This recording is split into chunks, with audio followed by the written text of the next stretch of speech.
উত্তৰ কলিয়াবৰ হেজাৰৰ সন্মানীয় ৰাইজ আই মাতৃসকল আৰু কলিয়াবৰৰ বিভিন্ন হাজাৰসমূহৰ পৰা অহা ইয়াত সভাপতি সম্পাদকে প্ৰমুখ কৰি সমূহ ৰাইজ আৰু আই মাতৃসকল আমাৰ এই হাজাৰী ভাওনা উৎসৱ পুৰণা সম্প্ৰীতি হয়। কাৰণ 1948 চনত হাটবৰ হাজাৰত এই হাজাৰী ভাওনা অনুষ্ঠিত হৈছিলে। তাৰ পাছৰে পৰা প্ৰায় 52 বছৰৰ মূৰত হাটবৰত 2000 চনত এই হাজাৰী ভাওনা অনুষ্ঠিত কৰা হৈছিলে। হাটবৰ হাজাৰ আৰু নাট্য সমাজৰ ব্যৱস্থাপনাত অনুষ্ঠিত কৰা হৈছিলে। তাৰ পাছতেই প্ৰায় 24 বছৰৰ মূৰত পুনৰ হাটবৰ হাজাৰৰ ব্যৱস্থাপনাত আৰু কলিয়াবৰ আটাইকেইটা হাজাৰৰ সহযোগত 2024 চনত হাজাৰী ভাওনা অনুষ্ঠিত কৰা হৈছিলে। সেই অনুষ্ঠিত কৰাৰ পাছৰে পৰাই আমাৰ কলিয়াবৰত যিকেইটা হাজাৰ আছে প্ৰায় 6-7টা হাজাৰ আমাৰ কলিয়াবৰত আছে।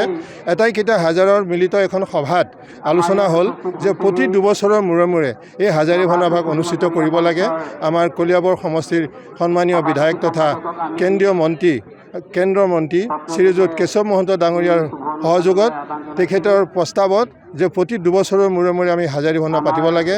সেয়েহে প্ৰতিখন হাজাৰী ভাওনা পাতিবৰ কাৰণে দিহা কৰিছে। এইবাৰ 2026 চনত উত্তৰ কলিয়াবৰ হেজাৰে প্ৰস্তাৱ আগবঢ়াই তেখেতসকলৰ ব্যৱস্থাপনাত এইবাৰ হাজাৰী ভাওনা অনুষ্ঠিত হ'ব। গতিকে ইয়াত কলিয়াবৰৰ আটাইকেইটা হাজাৰে সহযোগ কৰিব। গতিকে 4খনীয়া ৰভাৰে 8খন ভাওনা অনুষ্ঠিত হ'ব। এই অনুষ্ঠানটো অহা 1, 2, 3 মাৰ্চত অনুষ্ঠিত হ'ব।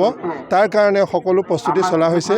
আজি যি প্ৰথম ইয়াৰ কাৰ্যসূচী লাইখুটা ভাগ স্থাপন কৰা হৈছে, ইয়াৰ পাছৰে পৰ্বৰ পৰাই বাকীখিনি কাৰ্যসূচী এই উত্তৰ কলিয়াবৰ হাজাৰৰ ব্যৱস্থাপনা চলি যাব।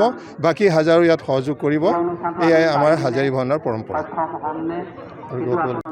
নমস্কাৰ, মই সৰ্বপ্ৰথমে আপোনালোকৰ চেনেলৰ জৰিয়তে কলিয়াবৰবাসীয়ে নহয় নগাঁওবাসী তথা অসমবাসীৰ হাজাৰী ভাওনালৈ নিমন্ত্ৰণ জনাইছোঁ। অহা 1, 2 আৰু 3 মাৰ্চ 2026 তাৰিখে উত্তৰ কলিয়াবৰ হাজাৰৰ ব্যৱস্থাপনাত কলিয়াবৰ হাজাৰসমূহৰ সহযোগত 3দিনীয়া কাৰ্যসূচীৰে হাজাৰী ভাওনা প্ৰস্তুতি কৰিছে। আজি আমাৰ প্ৰথম কাৰ্যসূচী আছিল ৰভাৰ, যি অস্থায়ী 3খন আমাৰ খোলা হ'ব।